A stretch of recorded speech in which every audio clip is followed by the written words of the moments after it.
कि अरे नहीं इनको प्राथमिकता दी जाएगी, इनको प्राथमिकता दी जाएगी। भैया एग्जिस्टिंग स्ट्रक्चर में आपके पास रोजगार देने की व्यवस्था नहीं है तो कहाँ पे प्राथमिकता देंगे आप इनको?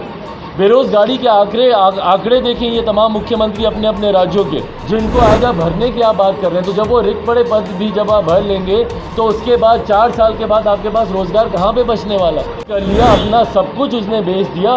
जिसके जीने मरने का प्रश्न है आज की तारीख में, वो क्या सोचेगा किसी और चीज़ के बारे में? आप परसों ही आप युवाओं के साथ एक संवाद रखते, आप इंटरेक्शन रखते, उनके तमाम सवालों का जवाब देते। बट ये जो गोल मटोल जो जवाब आते हैं, भाई जब आज की तारीख का युवा पढ़ा लिखा युवा है भैया, समझदार युवा है, अगर आपके तर्क अगर सही होते वो समझता है इस बात को।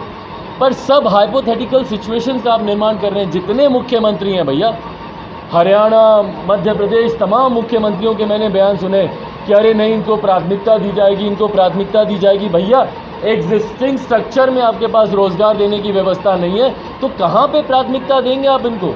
बेरोजगारी के आंकड़े देखें ये तमाम मुख्यमंत्री अपने अपने राज्यों के, वहाँ पर बेरोजगारी दर कितनी ज़्यादा है और फिर आप बोल रहे हैं कि भैया आपको प्राथमिकता दी जाएगी। किस चीज़ में आप प्राथमिकता देंगे? रोजगार है कहाँ आपके पास?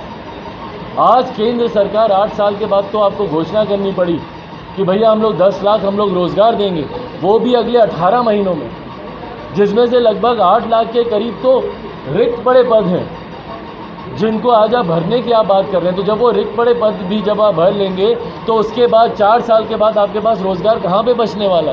किसमें आप उनको प्राथमिकता देंगे? तो ये जो गोल मटोल जवाब आते हैं, इससे यकीनन देश का युवा चिंतित होता है, परेशान होता है। या तो आप उसको सटीक जवाब दें कि भैया 4 साल के बाद ये विभाग है, यहाँ पे तुम्हारी नौकरी तय है, उसको कोई चिंता नहीं होगी। पर जिस तरीके से सरकार की तरफ से भी स्पष्ट जवाब नहीं आता, इससे देश के युवाओं की चिंता ज़रूर बढ़ती है। और इसीलिए मैं आग्रह करूँगा, देश के प्रधानमंत्री से भी आग्रह करूँगा कि इस योजना में हस्तक्षेप करें।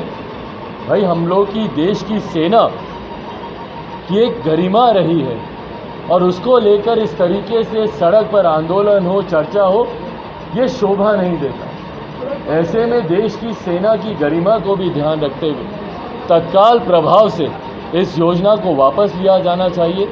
युवाओं को विश्वास में लिया जाना चाहिए और उनके बेहतर भविष्य के लिए उनकी जितनी चिंताएं, आशंकाएं हैं, उसको दूर किया जाना चाहिए। और रोज़गार के लिए नए विकल्प, नए अवसर केंद्र सरकार इस तरीके से जोड़ तोड़ वाले अवसर नहीं, स्थायी अवसर के ऊपर सरकारें चिंतन करें, मंथन करें। केंद्र सरकारें, राज्य सरकारें और तमाम स्टेक होल्डर्स को मिलाकर इस पर चर्चा हो। यही लोक जनशक्ति